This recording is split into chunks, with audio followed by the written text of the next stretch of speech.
Friends, good evening to all. Today our topic is determination of income and employment.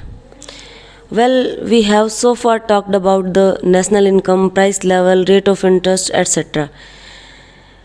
Means हमने बहुत सारी चीज़ों के बारे में बात की है। नेशनल इनकम के ऊपर भी हमने प्रीवियस चैप्टर के अंदर पढ़ा, प्राइस लेवल के बारे में भी पढ़ा, रेट ऑफ इंटरेस्ट के बारे में भी पढ़ा। जब हम मनी डिमांड का चैप्टर करते हैं तो उसके अंदर भी हम स्टडी करते हैं कि किस तरीके से जो है हमारा डिमांड फॉर मनी जो है वो रेट ऑफ इंटरेस्ट पे या इनकम पे डिपेंड करता है। तो इन सभी टॉपिक्स पे बात करने के बाद आज का जो हमारा टॉपिक है वो है determination of income and employment. तो मेनली सबसे पहले मैं आपको ये बताऊंगी कि जो ये टॉपिक है हमारा determination of income and employment, mainly इसके अकॉर्डिंग हम कौन कौन से मेन टॉपिक करने जा रहे हैं। तो इसमें सबसे पहले हमारा जो टॉपिक रहेगा वो होगा एग्रीगेट डिमांड, यानी हम एग्रीगेट डिमांड की डेफिनेशन और इसका मीनिंग समझेंगे। उसके बाद हम इसके अंदर समझेंगे कि इसके कंपोनेंट्स कौन कौन से हैं। उसके बाद इसका प्राइस लेवल के साथ और इनकम लेवल के साथ रिलेशन हम देखेंगे कि प्राइस लेवल के साथ एग्रीगेट डिमांड किस तरीके से रिलेटेड है और इनकम लेवल के साथ किस तरीके से रिलेटेड है। उसके बाद आपकी एनसीईआरटी के अकॉर्डिंग हम ये चैप्टर कर रहे हैं। तो टू सेक्टर मॉडल एनसीईआरटी कहता है कि टू सेक्टर मॉडल के अकॉर्डिंग जो है हम एग्रीगेट डिमांड को फॉलो करेंगे कि टू सेक्टर इकोनॉमी के अंदर एग्रीगेट डिमांड को किस तरीके से कैलकुलेट किया जाता है। उसके बाद इसकी हम सप्लाई साइड की बात करेंगे। तो इसका जो नेक्स्ट चैप्टर होगा वो होगा हमारा एग्रीगेट सप्लाई। यहाँ पे राइट कर देती हूँ मैं, एग्रीगेट सप्लाई। तो इसी तरीके से एग्रीगेट सप्लाई के हम कंपोनेंट्स करेंगे। फिर एग्रीगेट सप्लाई का इन सब के साथ क्या रिलेशन है, चाहे वो प्राइस लेवल है, चाहे वो आपका इनकम लेवल है, चाहे आपका टू सेक्टर इकोनॉमी है। तो इसके अकॉर्डिंग हम अपने एग्रीगेट सप्लाई को जो है किस तरीके से कैलकुलेट करेंगे। इन दोनों चीज़ों को कैलकुलेट करने के बाद हम इन दोनों का इक्विलिब्रियम देखेंगे, aggregate demand and aggregate supply. तो ये थे मेन टॉपिक्स जो हम इस चैप्टर के अंदर स्टडी करने जा रहे हैं। So now we discuss about aggregate demand. जो स्टूडेंट्स हैं वो मुझे ये कहते हैं कि हमें जो प्रॉब्लम आती है वो ये है कि हमें डेफिनेशंस लर्न नहीं होती हैं। तो मैं आज आपको ये तरीका बताऊंगी कि आप डेफिनेशन को किस तरीके से लर्न कर सकते हो। तो सबसे पहले जो आपका एग्रीगेट डिमांड हम टॉपिक करने जा रहे हैं तो इसका मीनिंग समझो, और इसके मीनिंग में ही पूरी डेफिनेशन जो है हमारी छुपी हुई होती है। अब सबसे पहले बात करें अगर एग्रीगेट की, तो इसका मीनिंग क्या होता है, टोटल। और डिमांड आपको पता ही है कि जो हमने परचेज किया करना है according to our pocket and our heart, यानी हमारी विलिंगनेस टू पे कितनी है किसी भी चीज़ को खरीदने के लिए, हम उसके लिए कैपेबल हैं या नहीं है, या फिर हमारे पास वो जो है कैपेसिटी है या नहीं उस चीज़ को खरीदने के लिए, तो वो हमारी डिमांड होगी। ठीक है। तो माइक्रो के अंदर जब हमने इसका स्टडी किया था तो हमने इंडिविजुअल के अकॉर्डिंग स्टडी किया था डिमांड का। अभी जो हमें स्टडी करना है वो होल इकोनॉमी के अकॉर्डिंग इसकी स्टडी करनी है। ठीक है।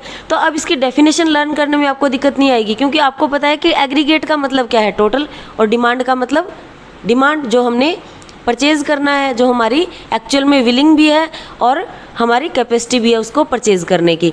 तो टोटल डिमांड, यानी इसकी अब डेफिनेशन किस तरीके से हम बनाएंगे कि it refers to sum total of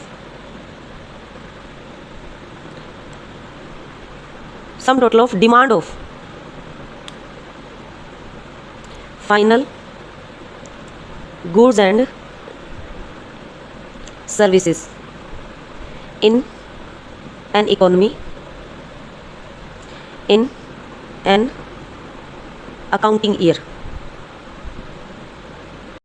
तो एग्रीगेट डिमांड क्या है, टोटल डिमांड, जितना एक इकोनॉमी के अंदर एक ईयर के अंदर एक स्पेसिफिक पीरियड के अंदर जितना भी प्रोड्यूस होता है उनका सम टोटल, उनकी डिमांड का सम टोटल। और मेन वर्ड जो यहाँ पे है वो फाइनल गुड्स एंड सर्विसेज। ये आपको हमेशा ध्यान रखना है, क्योंकि हम इंटरमीडिएट गुड्स एंड सर्विसेज को कभी भी कैलकुलेट नहीं करेंगे। अगर हम इंटरमीडिएट गुड्स और सर्विसेज को कैलकुलेट कर लेते हैं, मीन्स हम फाइनल वर्ड का यूज़ नहीं करते हैं, तो इसका मतलब हम इंटरमीडिएट को भी ले रहे हैं साथ में। और अगर इंटरमीडिएट को लेते हैं तो जो डबल काउंटिंग की प्रॉब्लम है वो यहाँ पे क्रिएट हो जाती है, तो वो हम इसके अंदर साथ में नहीं लेंगे। तो अब मुझे लगता है कि आपको एग्रीगेट डिमांड की डेफिनेशन को लर्न करने में प्रॉब्लम नहीं होगी, क्योंकि aggregate demand means total demand. It refers to sum total of demand of final goods and services in an economy in an accounting year. तो ये बन गया हमारा एग्रीगेट डिमांड। अब उसके बाद हम बात करते, तो एक तो एग्रीगेट डिमांड की हमने डेफिनेशन देखी, according to demand of final goods and services. अगर हम अपने वर्ड्स के अंदर इसको चेंज भी करना चाहें तो हम ये भी इसमें कह सकते हैं कि एग्रीगेट डिमांड को जो है टोटल एक्सपेंडिचर के वे में भी हम ले सकते हैं कि total expenditure on final goods and services. तो ये भी हमारी दूसरी डेफिनेशन होगी according to method of expenditure. यानी जब हमने नेशनल इनकम अकाउंटिंग के मेथड किए थे, value addition method, income method and expenditure method, तो एग्रीगेट डिमांड को हम उसी तरीके से कैलकुलेट कर सकते हैं कि एक तो demand of some total of final goods and services, secondly expenditure on final goods and services in an economy in an accounting year. तो ये इसकी सेकेंड डेफिनेशन बन जाएगी। उसके बाद हम बात करते हैं रिलेशन की, relation of aggregate demand with price level.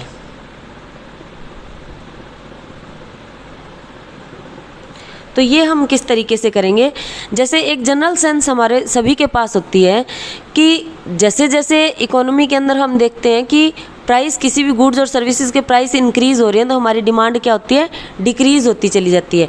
और जैसे जैसे प्राइस डिक्रीज़ होते हैं हमारी डिमांड क्या है, इंक्रीज़ होती जाती है। तो उसी के अकॉर्डिंग हमें यही जनरल सेंस को पकड़ के आगे चलना है कि ये आप देखिए, जैसे मान लीजिए ये हमारा OX एक्सिस है और ये हमारा OY एक्सिस है। तो सबसे पहले जो है हम यहाँ पे एग्रीगेट डिमांड शो करेंगे और यहाँ पे प्राइस लेवल शो करेंगे। अब फर्स्ट जो प्रॉब्लम ये है कि बच्चों को यही नहीं पता होता कि एग्रीगेट डिमांड यहाँ पे क्यों लिया है या प्राइस लेवल को हमने यहाँ पे क्यों लिया है। तो आप देखिए कि मैं आपको सीधा सा बोल रही हूँ कि जैसे ही प्राइस इंक्रीज़ होगा हमारी डिमांड डिक्रीज़ होगी। यानी हमारा जो एग्रीगेट डिमांड है यहाँ पे इतना डोमिनेंट नहीं है, ये एक डिपेंडेंट वेरिएबल बन गया है प्राइस लेवल के साथ। और प्राइस लेवल क्या है, हमारा इंडिपेंडेंट वेरिएबल है। तो इसके साथ चलते हैं हम, फर्स्ट, सेकेंड, थर्ड, फोर्थ, 5, 10, 15 और 20। इसी तरीके से 1, 2, 3 एंड 4। ये हमने एग्रीगेट डिमांड दिखाई है यहाँ पे और ये हमने प्राइस लेवल दिखाया है। तो अब मान लीजिए कि प्राइस लेवल क्या है, अगर प्राइस लेवल है 5 रुपीज़ किसी भी गुड्स का, तो हमारी डिमांड क्या है, मैक्सिमम 4 है। जैसे ही प्राइस इंक्रीज़ हुआ उस गुड का प्राइस हो गया 10 रुपीज़, हमारी डिमांड कम होकर 3 गुड्स पे आ गई। जैसे ही प्राइस लेवल और ज़्यादा इंक्रीज़ हुआ हमारी डिमांड और कम हो गई, और जैसे ही प्राइस और ज़्यादा इंक्रीज़ हुआ हमारी डिमांड और ज़्यादा डिक्रीज़ हो गई। तो ये हमारा जो डायग्राम है वो क्या बन गया, aggregate demand curve, aggregate demand curve. तो एग्रीगेट डिमांड कर्व अभी क्या शो कर रहा है, सबसे पहले तो ये क्या है, ये है डाउनवर्ड स्लोपिंग, डाउनवर्ड स्लोपिंग। अब डाउनवर्ड स्लोपिंग है। दूसरा ये रिलेशन क्या दिखा रहा है, ये जब प्राइस लेवल जब इंक्रीज़ हो रहा है तो हमारी डिमांड क्या है, डिक्रीज़ हो रही है, और जैसे ही प्राइस लेवल डिक्रीज़ हो रहा है हमारी डिमांड इंक्रीज़ हो रही है। तो it means it have a negative relation between the price level and aggregate demand. Second इसका आता है इनकम लेवल के साथ। सेकंड जो हमारा होगा इनकम लेवल। अब एक सीधी सी बात है कि जैसे जैसे हमारी इनकम इंक्रीज़ होती है हमारी डिमांड भी बढ़ती जाती है। तो इसी तरीके से इसका डायग्राम बना लो इसी जनरल सेंस के अकॉर्डिंग। अब एक चीज़ यहाँ पे ध्यान रखने वाली है कि अब की बार मैं जो है एग्रीगेट डिमांड यहाँ पे ले रही हूँ और इनकम लेवल यहाँ पे ले रही हूँ। अब आपके मन में ये क्वेश्चन भी आ रहा होगा कि अब जो है एग्रीगेट डिमांड को मैंने यहाँ पे क्यों लिया है और इनकम लेवल को मैंने ओ एक्सिस पे क्यों लिया है। एक चीज़ ये है कि अगर आपकी इनकम जीरो भी है, मतलब आप कुछ भी नहीं इनकम कर रहे हो, आपकी कोई भी इनकम नहीं है, कुछ भी नहीं कमा रहे हो, तो क्या आप खाली पेट सोओगे? कुछ ना कुछ तो हम अपनी सर्वाइव के लिए कुछ ना कुछ तो खाएंगे, कुछ ना कुछ तो हम कंज्यूम करेंगे। तो वो कंजम्पशन हमारा क्या होगा, चाहे हम किसी से बोरो करके करें, चाहे हम अपनी प्रीवियस कोई भी सेविंग्स है उनको ब्रेक डाउन करके करें, तो इट मीन्स हमारी जो एग्रीगेट डिमांड है वो ज़ीरो लेवल ऑफ इनकम पर भी कुछ ना कुछ होगी। तो वो हम इस पॉइंट से शो कर सकते हैं। तो इसी वजह से यहाँ पे क्या है, हम यहाँ पे हमारा एग्रीगेट डिमांड डोमिनेंसी है और ये जो है ये इंडिपेंडेंट है और ये एक डिपेंडेंट वेरिएबल बन गया है। ठीक है, तो अब देखिए, लेकिन इसके बाद हम देखते हैं कि अगर हमारी इनकम थोड़ी बहुत बढ़ती है, तो जैसे जैसे हमारी इनकम बढ़ेगी वैसे वैसे हमारी जो एग्रीगेट डिमांड है वो भी बढ़ती जाएगी। तो इसका जो डायग्राम है वो कुछ इस तरीके का बनेगा और इसे हम क्या बोलते हैं, अपवर्ड स्लोपिंग। अपवर्ड स्लोपिंग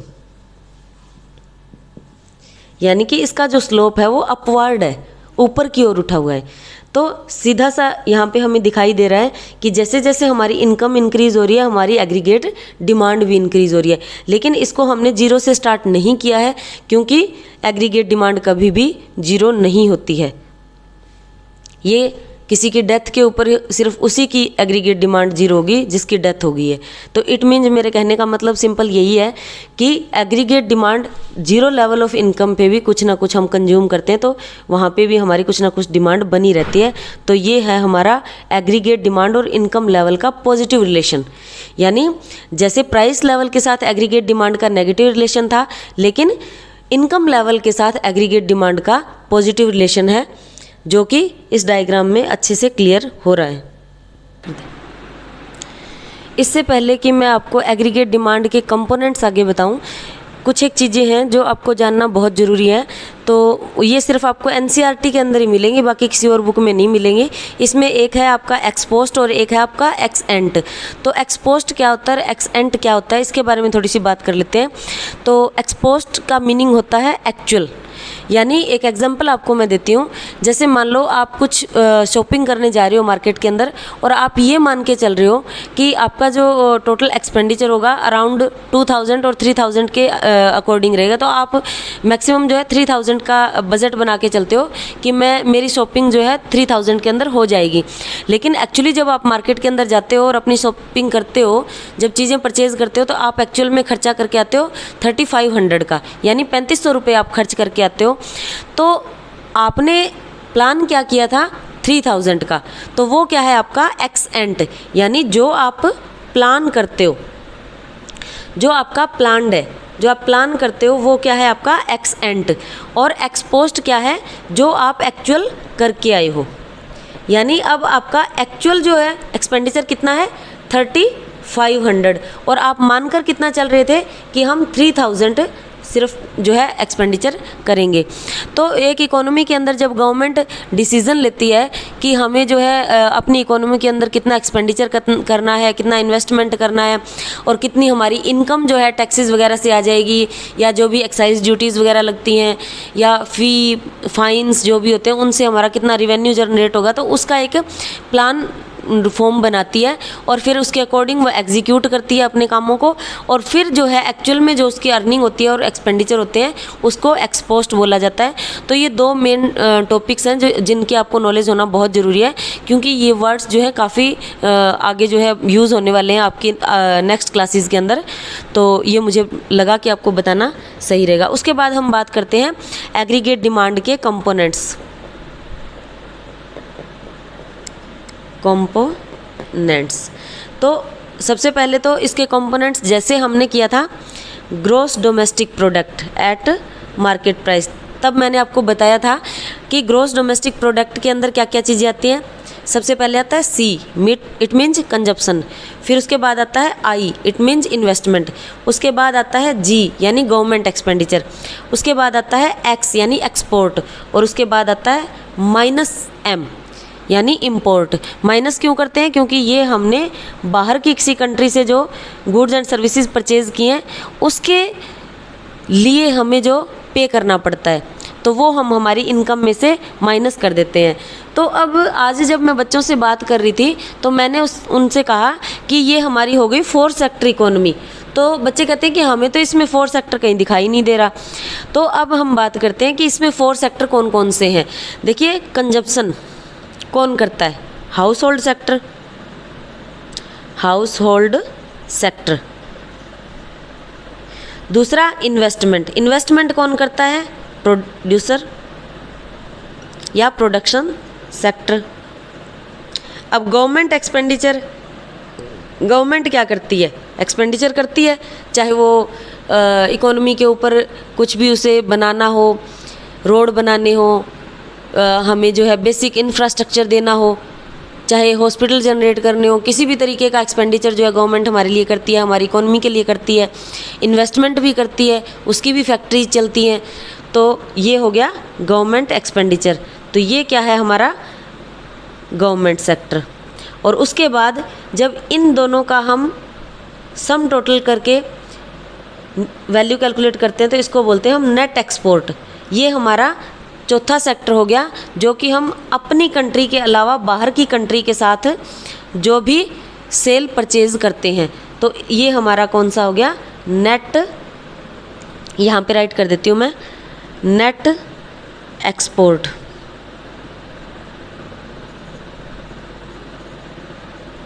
यानी जितना भी हमने सेल किया है अपना सामान और जितना भी हमने वहाँ से परचेज़ किया है उनका एक डिफरेंस करके हम यहाँ पे राइट कर देते हैं।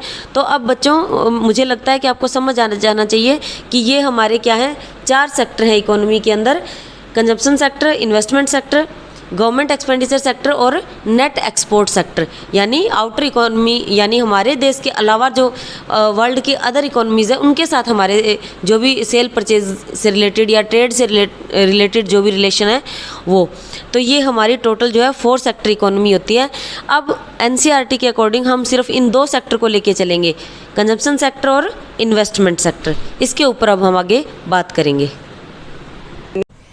अब हमने जो कंपोनेंट्स किए थे वो थे consumption, investment, government expenditure and net export.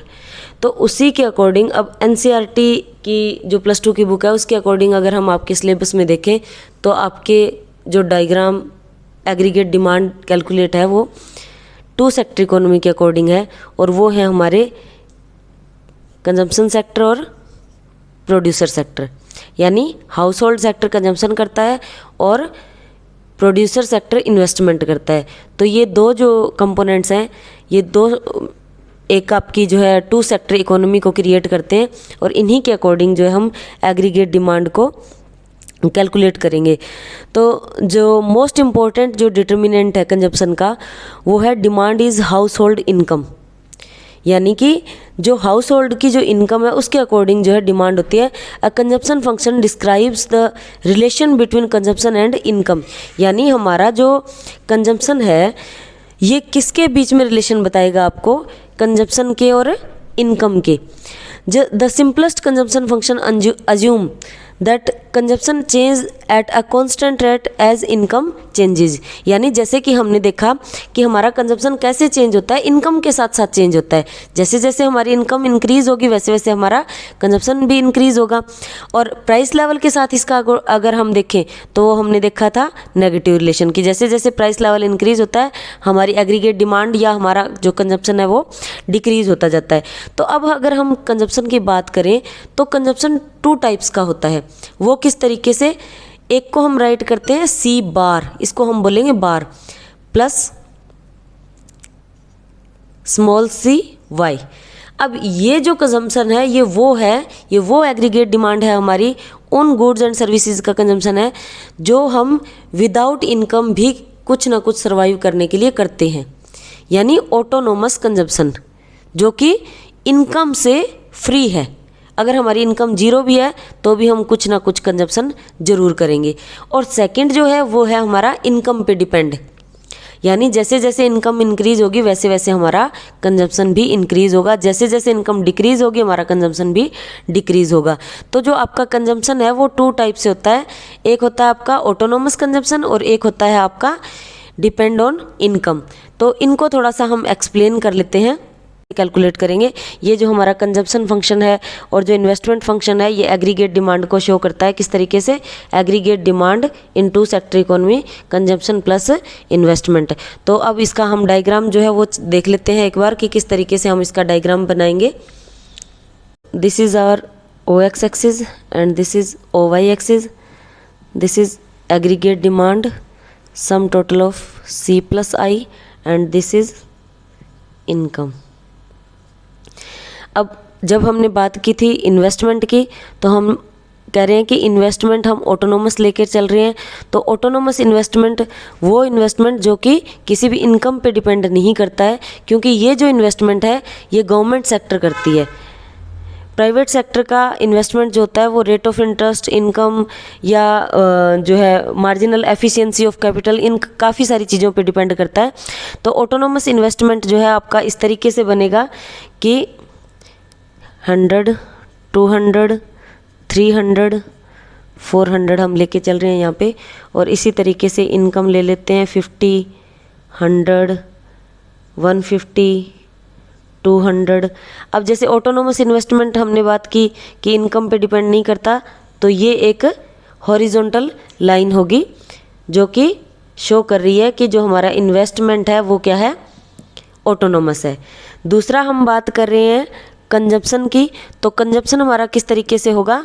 सबसे पहले तो कंजप्शन हमारा यहाँ से स्टार्ट हो रहा है। वो क्या शो कर रहा है कि कुछ ना कुछ कंज्यूम हम विदाउट इनकम भी करते हैं, यानी हमारी जो एग्रीगेट डिमांड है वो जीरो लेवल ऑफ इनकम पर भी कुछ ना कुछ होगी। तो हमारा कंजम्पशन यहाँ से स्टार्ट होगा और जैसे जैसे इनकम इंक्रीज होती जाएगी वैसे वैसे जो है हमारा कंजम्पशन बढ़ता जाएगा। तो ये किसको शो कर रहा है? ये हमारे सी को, कंजम्पशन को शो कर रहा है। अब एग्रीगेट डिमांड हम किस तरीके से दिखाएंगे? एग्रीगेट डिमांड हम ऑटोनोमस इन्वेस्टमेंट और कंजम्पशन दोनों के रिलेशन से, दोनों के एडिंग अप से जो है ये डायग्राम बनेगा आपका एग्रीगेट डिमांड का। तो एग्रीगेट डिमांड यहाँ पे कैसे शो हो रही है? Consumption plus investment. तो ये है हमारा एग्रीगेट डिमांड का टू सेक्टर मॉडल, जिसमें हम किस चीज़ को दिखा रहे हैं? कंजम्पशन और ऑटोनोमस इन्वेस्टमेंट को। अब एक चीज़ मैं आपको इसके अंदर बताना चाहूँगी और वो ये है कि जो हमारा कंजम्पशन है वो उसकी कुछ एक फॉर्म होती है, जैसे कि मैंने बात की थी कंजम्पशन की, कि मैंने बताया आपको कि कंजम्पशन एक तो होता है ऑटोनोमस और एक होता है इनकम पे डिपेंड। यानी इसको हम क्या बोलेंगे? जो इनकम पे डिपेंड है इसको बोलेंगे इंड्यूस कंजम्पशन, और जो इनकम से इंडिपेंडेंट होता है उसको हम बोलेंगे ऑटोनोमस कंजम्पशन। तो जैसे जैसे हमारा जो कंजम्पशन है, आई मीन टू से कि when income rises by ₹1, induced consumption rises by MPC। It means जैसे जैसे हमारी इनकम इंक्रीज होगी, जैसे मान लो ₹1 से हमारी इनकम इंक्रीज हो रही है, तो कंजप्शन का जो रेट ऑफ चेंज है वो क्या होगा? वो हम किससे दिखाएंगे? MPC से। अब MPC क्या है? Marginal propensity to consume means MPC, marginal propensity to consume. Marginal propensity to consume को हम किस तरीके से जो है इसकी डेफिनेशन करेंगे? It is the change in consumption पर यूनिट चेंज इन इनकम। यानी जैसे जैसे इनकम में चेंज आ रहा है वैसे वैसे हमारे कंजप्शन में चेंज आएगा, तो वो क्या कहलाएगा? Marginal propensity to consume. अब इसकी भी डेफिनेशन जो है आपको किस तरीके से लर्न करनी है?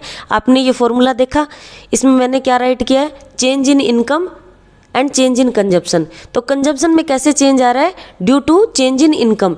यानी जैसे जैसे हमारी इनकम चेंज हो रही है पर यूनिट, वैसे वैसे हमारे कंजप्शन में चेंज आ रहा है। तो जैसे ही आप इस फॉर्मूला को समझ लेते हो वैसे ही आपकी डेफिनेशन जो है यहाँ पे बिल्कुल क्लियर हो जाती है कि change in consumption due to change in per unit change in income.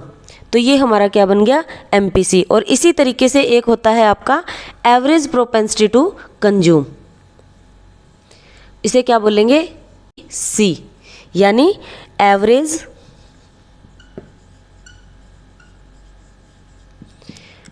Propensity to consume. जैसे एवरेज प्रोपेंसिटी टू कंज्यूम कि it is the consumption per unit of income, यानी C डिवाइड बाय Y, कि income की वजह से consumption में क्या change आ रहा है।